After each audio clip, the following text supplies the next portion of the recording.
2018 में जब मैं कार्यालय का लोकार्पण करने के लिए आया था तो कहा था कि इस कार्यालय की आत्मा हमारा कार्यकर्ता है। आज जब हम इस कार्यालय का विस्तार कर रहे हैं तो ये भी केवल एक भवन का विस्तार नहीं है, बल्कि ये प्रत्येक भाजपा कार्यकर्ता के सपनों का विस्तार है।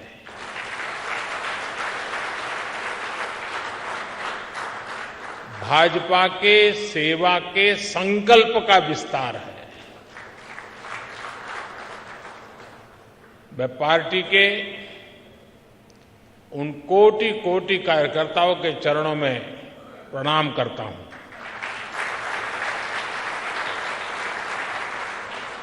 मैं पार्टी के सभी संस्थापक सदस्यों को भी सर झुका करके नमन करता हूं। साथियों, आज से कुछ दिन बाद हमारी पार्टी अपना 44वां स्थापना दिवस मनाएगी। ये यात्रा एक अनथक और अनवरत यात्रा है। ये यात्रा परिश्रम की पराकाष्ठा की यात्रा है। ये यात्रा समर्पण और संकल्पों की शिखर की यात्रा है। ये यात्रा विचार और विचारधारा के विस्तार की यात्रा है। और ये यात्रा, ये विस्तार अपने आप में बहुत ही प्रेरणादायी है। आपको याद होगा, भारतीय जनसंघ ने दिल्ली के अजमेरी गेट के पास एक छोटे से ऑफिस से अपनी यात्रा शुरू की थी। उस समय हम देश के लिए बहुत बड़े सपने देखने वाले छोटी सी पार्टी थे। सपने बड़े थे, दल छोटा था।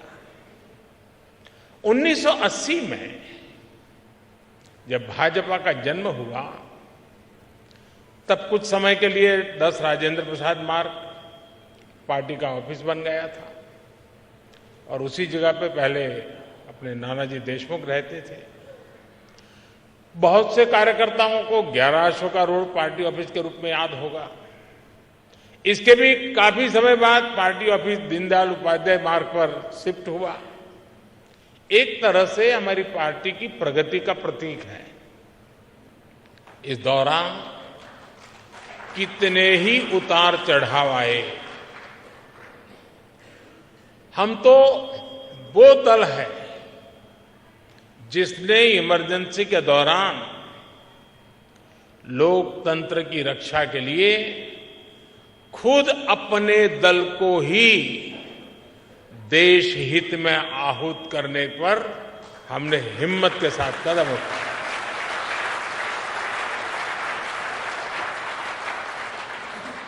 फिर सन 84 में जो हुआ, देश कभी भी उस काले पृष्ठ को भूल नहीं सकती है। और उसके बाद जो चुनाव हुआ, कांग्रेस को ऐतिहासिक बहुमत मिला था।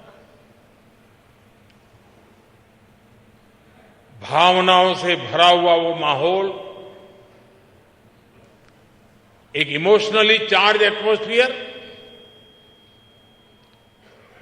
और उस आंधी में हम भी लगभग पूरी तरह से खत्म हो गए थे। लेकिन हम हताश नहीं हुए। हम निराश नहीं हुए। हमने किसी और में दोष ढूंढने की कोशिश नहीं की। आरोप प्रत्यारोप के चक्कर में हम नहीं पड़े। हम चले गए फिर एक बार जनता जनार्दन के बीच। हमने जमीन पे काम किया, हमने अपने संगठन को मजबूत किया और तब जाकर आज हम यहां पहुंचे हैं।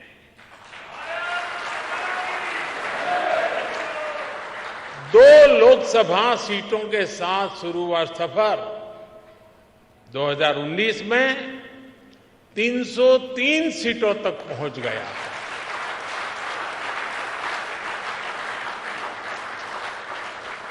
आज कई राज्यों में हमें 50% से ज्यादा वोट मिलते हैं। आज उत्तर से दक्षिण तक, पश्चिम से पूरब तक भाजपा एकमात्र पैन इंडिया पार्टी है।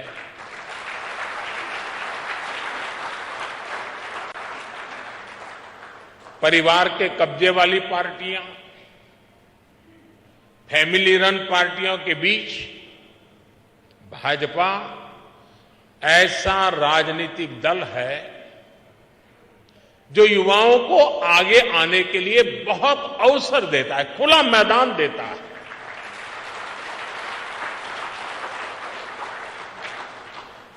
आज भारत की माताओं, बहनों, बेटियों का आशीर्वाद जिस पार्टी के साथ है, उस पार्टी का नाम है भारतीय जनता पार्टी।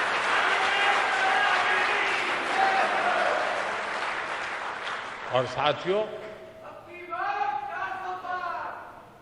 आज भाजपा केवल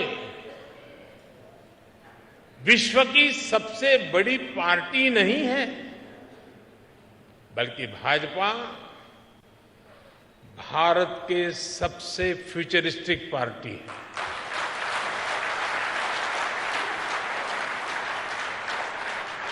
हमारा एक ही लक्ष्य है,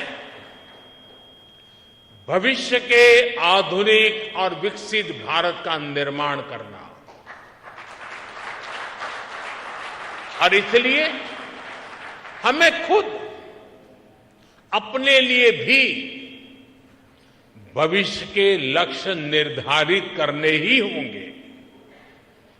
इसके लिए हमारे पास आधुनिक सोच भी होनी चाहिए, आधुनिक संसाधन भी होने चाहिए। हमें भाजपा को एक ऐसी संस्था के रूप में विकसित करना है जिसके पास अगले 10 साल, 20 साल, 50 साल के लक्ष्य निर्धारित है। इसके लिए 3 बातें हर कर्तव्यनिष्ठ कार्यकर्ता, हर भाजपा सदस्य के स्वभाव में होना समय की मांग है, देश की जरूरत है। वो 3 बातें क्या है? एक है अध्ययन, दूसरा है आधुनिकता और तीसरा है विश्व भर से अच्छी बातों को आत्मसात करने की शक्ति।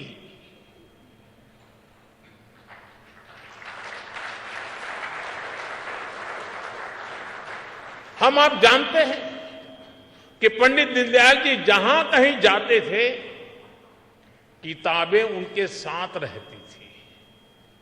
वो प्रवास में भी पढ़ते लिखते रहते थे। उनकी रचनाएं, उनके अध्ययन और बौद्धिक विस्तार की गवाह है।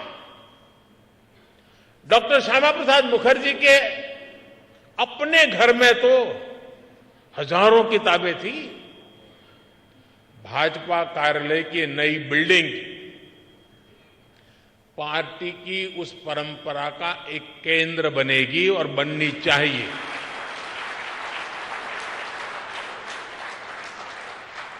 यहां अध्ययन की व्यवस्था भी है, आधुनिकता भी है और विश्व भर का अनुभव प्राप्त करने की आकांक्षा भी है। मुझे विश्वास है भाजपा का ये आधुनिक कार्यालय निरंतर इन सपनों के लिए, इन संकल्पों के लिए, इस अदम्य इच्छा और उमंग के लिए अविरत प्रेरणा का स्रोत बनेगा। साथियों, हम भाजपा कार्यकर्ताओं के लिए एक गर्व की बात है कि हम सब जिस दल में काम कर रहे हैं, जिस दल के आचार, संस्कार और विचार ने हमें गढ़ा है, उस दल की और उसके कार्यकर्ताओं की आज विश्व भर में चर्चा हो रही है। आज बीजेपी की पहचान दुनिया के सबसे महत्वपूर्ण राजनीतिक दल के तौर पर होने लगी है। आज भाजपा की तुलना दुनिया की उन ऐतिहासिक पार्टियों से होने लगी है जिन्होंने अपने शासनकाल में अपने देश का भाग्य बदल दिया था। ये समय बीते 4-5 दशकों में भाजपा कार्यकर्ताओं के त्याग और तपस्या की वजह से आया है। ये समय भाजपा सरकार के विकास के कार्यों की वजह से आया है। बीजेपी वो दल है जो भारत के महत्व को, भारत के सामर्थ्य को सशक्त करने के एक ही संकल्प को लेकर के चल रहा है। हम सबका साथ, सबका विकास, सबका विश्वास और सबका प्रयास के मंत्र को लेकर के आगे बढ़ रहे हैं। और मुझे ये देखकर खुशी होती है कि दुनिया के कई सारे ऐसे नेता, वो हमारी भाषा से परिचित नहीं है, लेकिन फिर भी वो ये सबका साथ, सबका विकास मंत्र दोहराने का प्रयास करते हैं। वो अपनी भाषा में उसका अनुवाद भी करते हैं। साथियों, आज हमारा नॉर्थ ईस्ट सबका साथ, सबका विकास के मंत्र का बेहतरीन उदाहरण है। नॉर्थ ईस्ट की आबादी में बहुत विविधता है। वहां अलग अलग समुदायों के लोग हैं। आदिवासी और विधायी समुदाय के लोग बहुतायत हैं। इस क्षेत्र के लोग भाजपा पर अभूतपूर्व विश्वास दिखा रहे हैं। आज नॉर्थ ईस्ट में भाजपा के 4 मुख्यमंत्री हैं।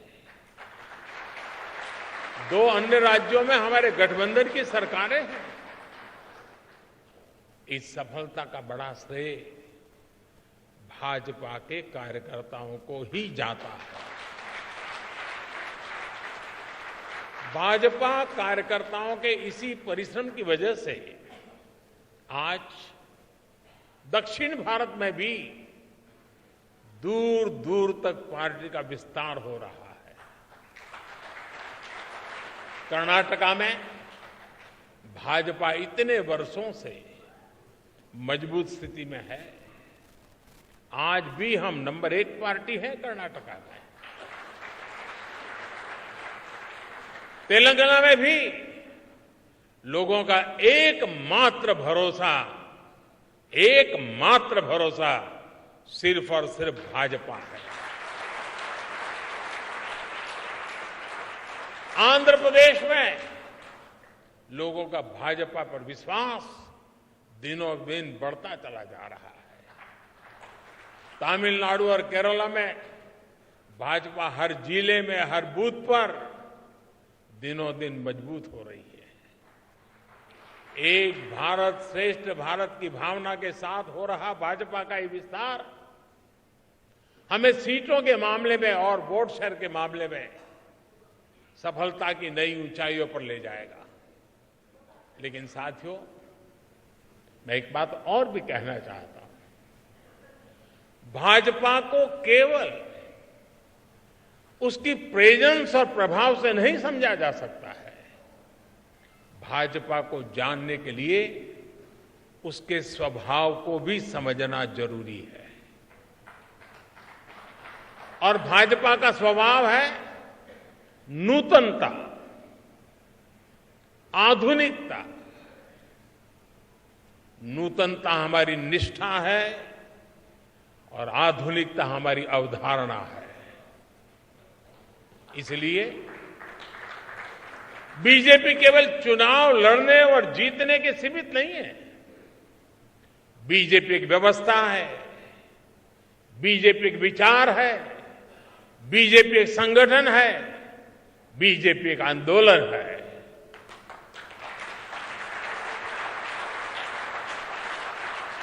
बीजेपी विकास की भी प्रेरणा शक्ति है और बीजेपी बदलाव की भी प्राण शक्ति है। बीजेपी ने सियासत की सोच को बदला है और समावेश के नए मानकों को जन्म दिया है।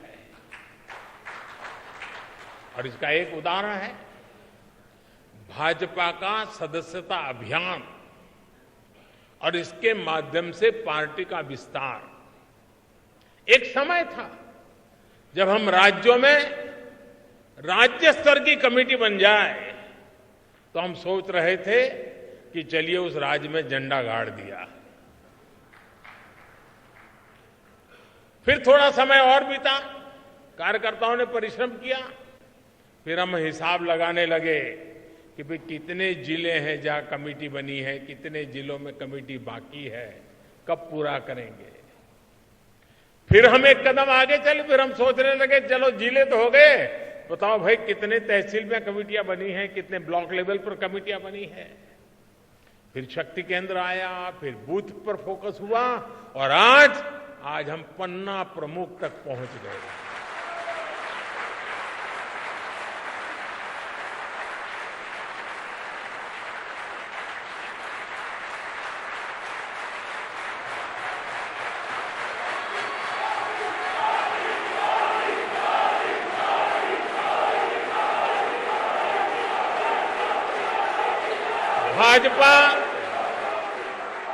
भाजपा पहली पार्टी है जिसने पार्टी की व्यवस्था में संवैधानिक रूप से महिलाओं के लिए पद की व्यवस्था की है। संविधान के तहत भाजपा पहली ऐसी पार्टी है जो अपने कार्यकर्ताओं को नए अवसर देने के लिए निरंतर तत्पर रहती है। हमने पार्टी की समितियों में, कमेटियों में हर बार 25% नए लोगों को लाने की व्यवस्था शुरू की है। हम कार्यकर्ताओं की इसी ताकत से सत्ता के शिखर तक पहुंचे हैं। लेकिन हम भले ही सत्ता के शिखर पर पहुंचे हो, लेकिन हमारे पांव आज भी उतने ही जमीन पर हैं जितने 1980 में हुआ करते थे।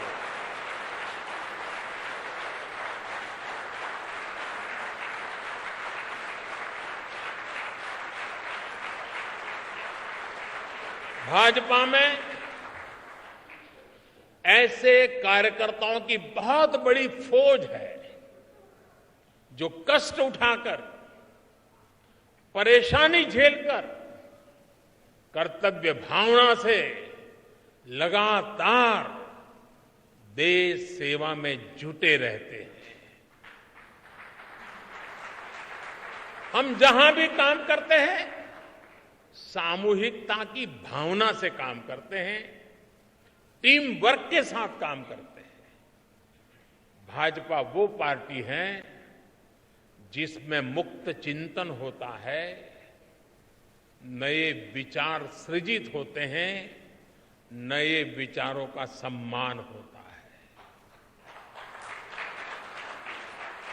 चिंतन और अध्ययन करने वाले एक बहुत बड़ा वर्ग हमारे भाजपा परिवार का विशाल विस्तार है, हिस्सा है, वटवृक्ष की भांति है। भाजपा वो पार्टी है जिसमें समाज के अलग अलग वर्गों को प्रतिनिधित्व देने के लिए प्रभावी और क्रियाशील मोर्चे और कमेटियां हैं। भाजपा में हर मोर्चा अपनी सामाजिक भूमिका में सक्रिय भी होता है, प्रभावशाली भी होता है। साथियों, भाजपा की एक और विशेषता है कि हमारी पार्टी समाज के साथ जुड़कर के काम करती है। भाजपा में समाज की सेवा के माध्यम से कार्यकर्ताओं को गढ़ा जाता है। जैसे कि आपने देखा होगा, आजकल भाजपा सांसद अपने क्षेत्र में खेल प्रतियोगिताएं करा रहा है। इनके आयोजन में बड़ी जिम्मेदारी भाजपा के वहां के स्थानीय कार्यकर्ता ही निभा रहे हैं। इसमें देश के लाखों युवाओं को भाग लेने का मौका मिल रहा है। हजारों युवाओं को पदक मिल रहे हैं, उनके लिए आगे बढ़ने के रास्ते खुल रहे हैं और हमें भी क्षेत्र के सामर्थ्य का परिचय होता है। इसी तरह कहीं कोई प्राकृतिक आपदा हो, समाज के सामने कहीं कोई चुनौती आए या फिर रक्तदान जैसे समाज सेवा से जुड़ा अभियान हो, भाजपा के कार्यकर्ता सबसे पहले पहुंचते हैं और सबसे आखिरी तक मोर्चे पर डटे रहते हैं।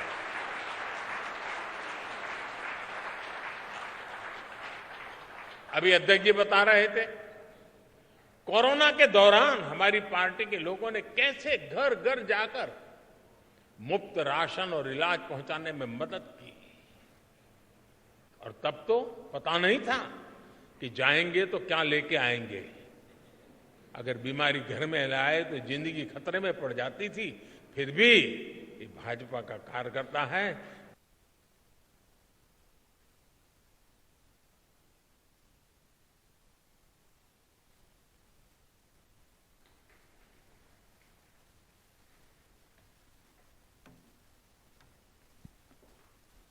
तो ये हम देख रहे थे, ये तस्वीरें सीधे आ रही थी। बीजेपी का ये कार्यक्रम चल रहा है। आए तो जिंदगी खतरे में पड़ जाती थी। फिर भी ये भाजपा का कार्यकर्ता है जो हर घर जाता था।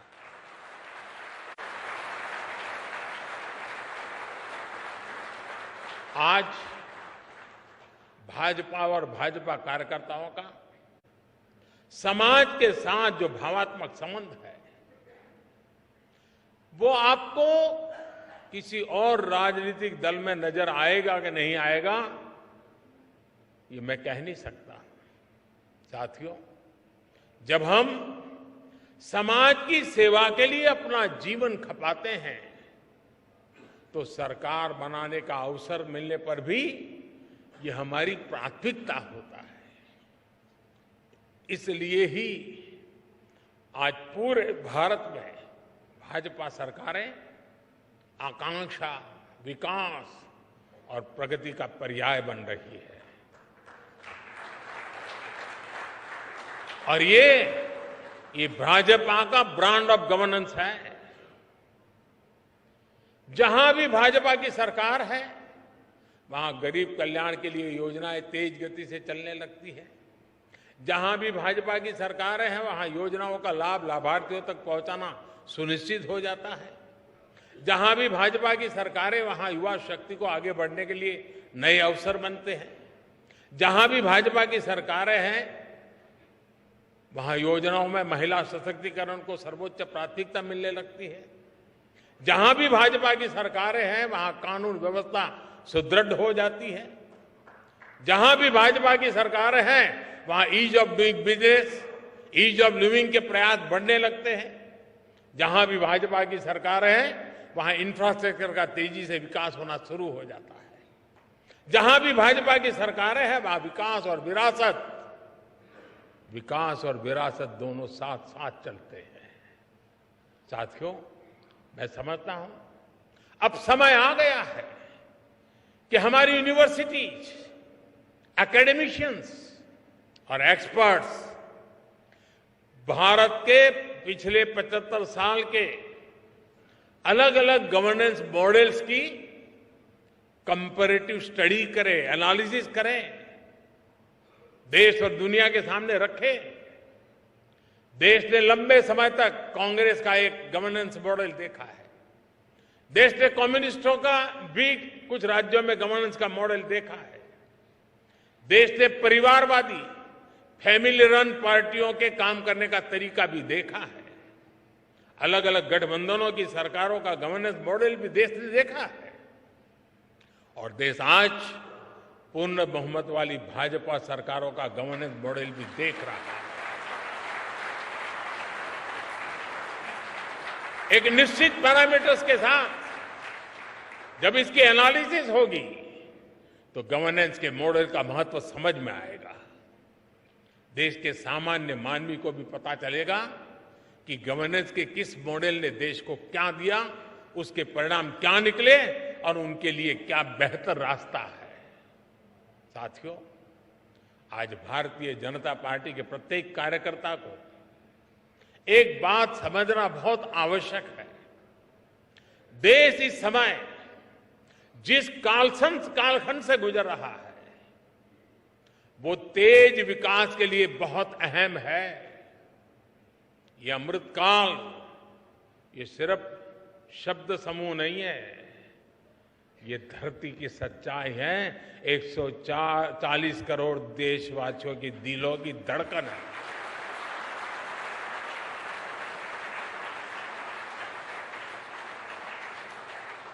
आज हम सबसे युवा देश है, आत्मविश्वास से भरे हुए देश है।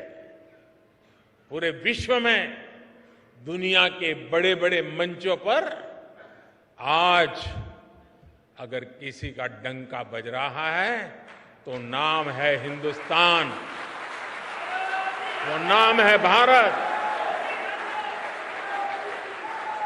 ऐसे में देश के भीतर बैठी और देश के बाहर बैठी भारत विरोधी शक्तियों का एकजुट होना स्वाभाविक है।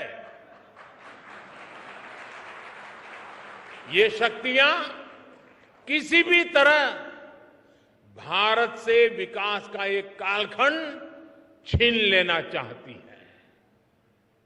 आज भारत का सामर्थ्य अगर फिर बुलंदी की तरफ जा रहा है तो इसके पीछे हमारी एक मजबूत नींव है। ये नींव हमारी संवैधानिक संस्थाओं की है, हमारे कॉन्स्टिट्यूशनल इंस्टीट्यूशंस की है। इसलिए आज भारत को रोकने के लिए हमारी इस नींव पर चोट की जा रही है। संवैधानिक संस्थाओं पर प्रहार किया जा रहा है, उन्हें बदनाम करने का अभियान छेड़ा जा रहा है। उनकी क्रेडिबिलिटी, उनकी विश्वसनीयता खत्म करने की साजिश की जा रही है। जो लोग भ्रष्टाचार में लिप्त हैं, उन पर जब एजेंसियां कार्रवाई करती हैं तो एजेंसियों पर हमला किया जाता है। जब कोर्ट कोई फैसला सुनाता है तो कोर्ट पर सवाल उठाए जाते हैं, न्यायिक प्रणाली पर हमले होते हैं। आप सब देख रहे हैं, कुछ दलों ने मिलकर भ्रष्टाचारी बचाओ अभियान छेड़ा हुआ है।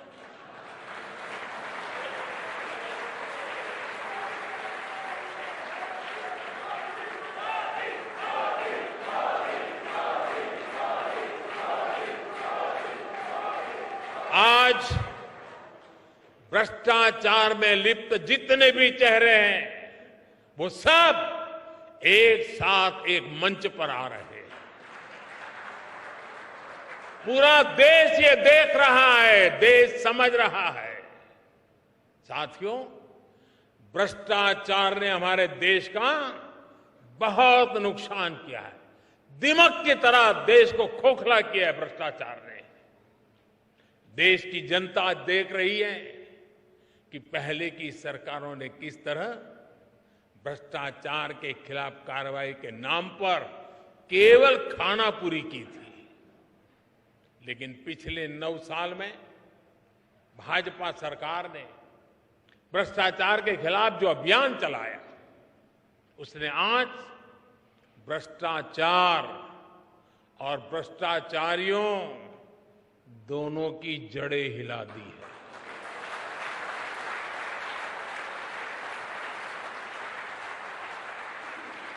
ये इस बात का प्रमाण है कि जब भाजपा आती है तो भ्रष्टाचार भागता है।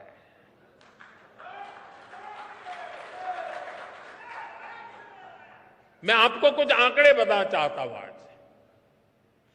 Prevention of money laundering act यानी पीएमएलए के तहत कांग्रेस की सरकार में यानी साल 2004 से 2014 के बीच 5,000 करोड़ रुपए के आसपास की संपत्ति जब्त की गई थी। 5,000 करोड़। इसी एक्ट के तहत पिछले 9 वर्षों में भाजपा सरकार ने 1,10,000 करोड़ रुपए से ज्यादा की संपत्ति जब्त की है।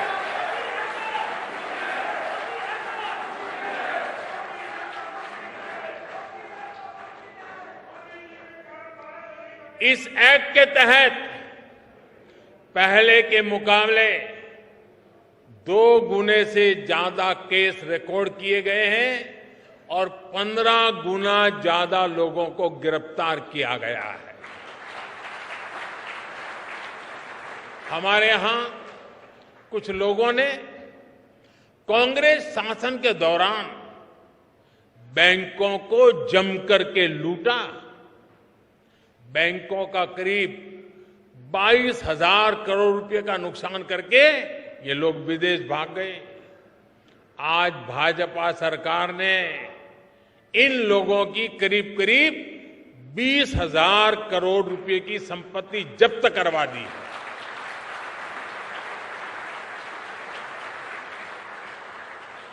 प्रिवेंशन ऑफ करप्शन एक्ट के तहत पिछले 9 वर्षों में सीबीआई ने लगभग 5,000 केस दर्ज किए हैं। बीजेपी सरकार में भ्रष्टाचार के आरोपों से घिरे हुए सैकड़ों बड़े अधिकारियों को संविधान दिखाया, सरकार के नियम दिखाए और उनको जबरन रिटायर किया गया है, घर भेज दिया गया है और उनके खिलाफ कार्रवाई की गई है। साथियों, आजादी के 7 दशकों में पहली बार भ्रष्टाचार पर इस तरह की चोट हो रही है।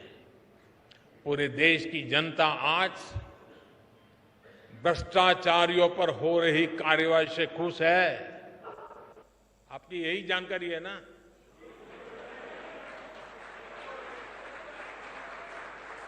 मैं जहां जाता हूं लोग यही कहते हैं, मोदी जी रुकना मत।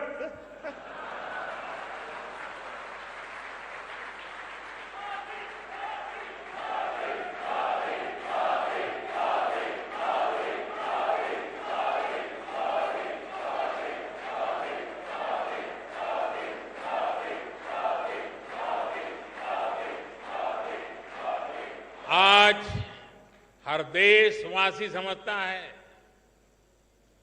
भ्रष्टाचार रुकेगा तभी देश आगे बढ़ेगा।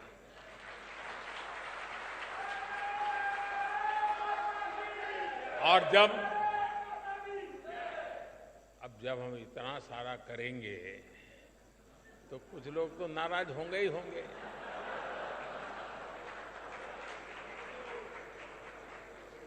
वो अपना गुस्सा भी निकालेंगे,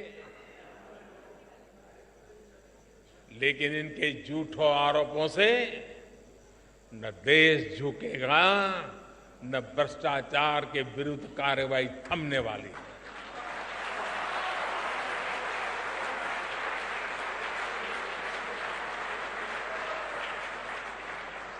साथियों, आपको याद होगा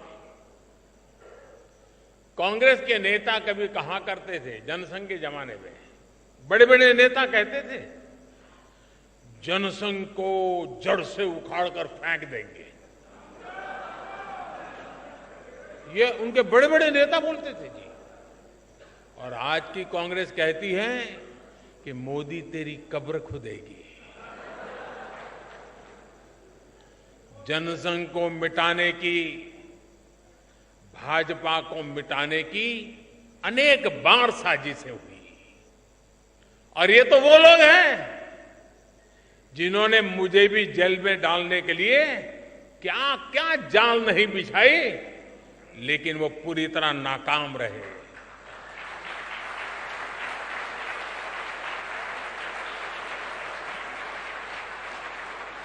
और हम बचे हैं, हम फले हैं, फूले हैं तो जनता जनार्दन के आशीर्वाद से, देशवासियों के प्यार से बढ़े। देशवासियों का अपार प्रेम, यही तो हमारी पूंजी है, यही हमें समर्थन देता है, यही हमें शक्ति देता है। देशवासियों के आशीर्वाद से हम आगे बढ़े हैं, बढ़ रहे हैं और बढ़ते ही रहेंगे।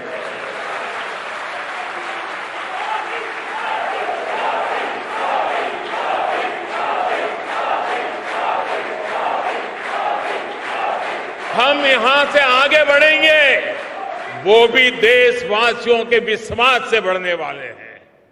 साथियों, भाजपा ये वो पार्टी नहीं है जो अखबारों से, टीवी स्क्रीन की चमक से पैदा हुई हो। ये भाजपा ट्विटर हैंडलों और यूट्यूब के चैनलों से पैदा नहीं हुई है। ये भाजपा अपने कार्यकर्ताओं के त्याग तपस्या से बनी हुई है। भाजपा जमीन पर काम करके आगे बढ़ी है। भाजपा गांव में, खेत खलिहानों में गरीबों के साथ कंधा से कंधा मिलाकर तप करके आगे बढ़ी है। मुझे बहुत सारे लोग कहते हैं, अरे मोदी जी अब सत्ता मिल गई, 2-2 बार प्रधानमंत्री बन गए, अभी भी क्यों इतना दौड़ते रहते हो, क्यों भागते रहते हो, अरे कभी तो मौज करो, आराम करो। लेकिन उन लोगों को पता नहीं है, बीजेपी कार्यकर्ता की नियति आराम करना, बैठना, मौज करना हो नहीं सकती। भाजपा के कार्यकर्ता के लिए देश की आशाएं, लोगों की आकांक्षाएं, उनके सपने ही उसकी ड्राइविंग फोर्स होती है। इसी के लिए भाजपा कार्यकर्ता दिन रात दौड़ता है, भागता है, काम करता है, वो रुकता नहीं है, थकता नहीं है, झुकता भी नहीं है। लेकिन साथियों, हमें याद रखना है, हमारी ये लड़ाई आसान नहीं है। भाजपा को डगर डगर पर भ्रष्टाचार से लड़ना है। भाजपा को डगर डगर पर भाई भतीजावाद से लड़ना है। भाजपा को डगर डगर पर संप्रदायवाद से लड़ना है। भाजपा को डगर डगर पर जातिवाद से लड़ना है। भाजपा को डगर डगर पर भारत विरोधी विदेशी ताकतों और उनके इकोसिस्टम से लड़ना है, क्योंकि यही वो चुनौतियां हैं जिन्होंने देश का बहुत बड़ा नुकसान किया है, बहुत समय तक नुकसान किया है। साथियों, बहुत सौभाग्य से, अनेकों के त्याग तपस्या से हमें आजादी के अमृत काल में राष्ट्र की सेवा करने का, राष्ट्र निर्माण करने का अवसर मिला है। हम भारतीयों ने मिलकर 2047 तक, जब आजादी के 100 साल मनाएंगे, तब तक विकसित भारत का लक्ष्य रखा है। आजादी के अमृत महोत्सव से लेकर आजादी के 100 वर्ष तक देश की इस यात्रा में प्रत्येक भाजपा कार्यकर्ता को जी तोड़ मेहनत करनी ही करनी है। हमारे कार्यकर्ताओं को लंबी पारी के लिए तैयार करना चाहिए। दल को बनाने में जिस तरह अनेक पीढ़ियां खप गई, उसी तरह देश को आगे बढ़ाने के लिए हमें भी अपनी पीढ़ियों को खपाना होगा।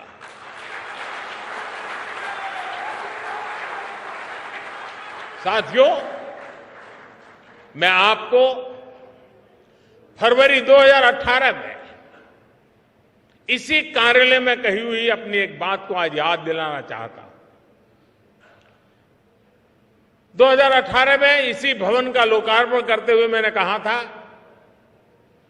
कि कार्यालय हमारी कर्मभूमि है, लेकिन भारत की सीमा ही हमारे कार्यों की सीमा है। हमें इस भवन से ऊर्जा लेकर संपूर्ण भारत की सीमा को ही अपना कार्यक्षेत्र बनाना है।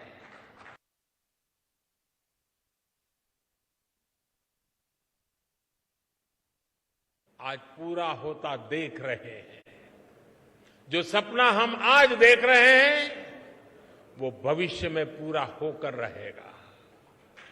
इसी विश्वास के साथ आज के इस मंगल अवसर पर और नवरात्रि के पावन त्योहारों के बीच मैं आप सबको, देशवासियों को अनेक अनेक शुभकामनाएं देता हूं। बहुत बहुत धन्यवाद।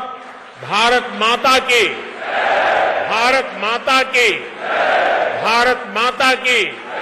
वंदे वंदे वंदे वंदे वंदे वंदे वंदे वंदे मातरम।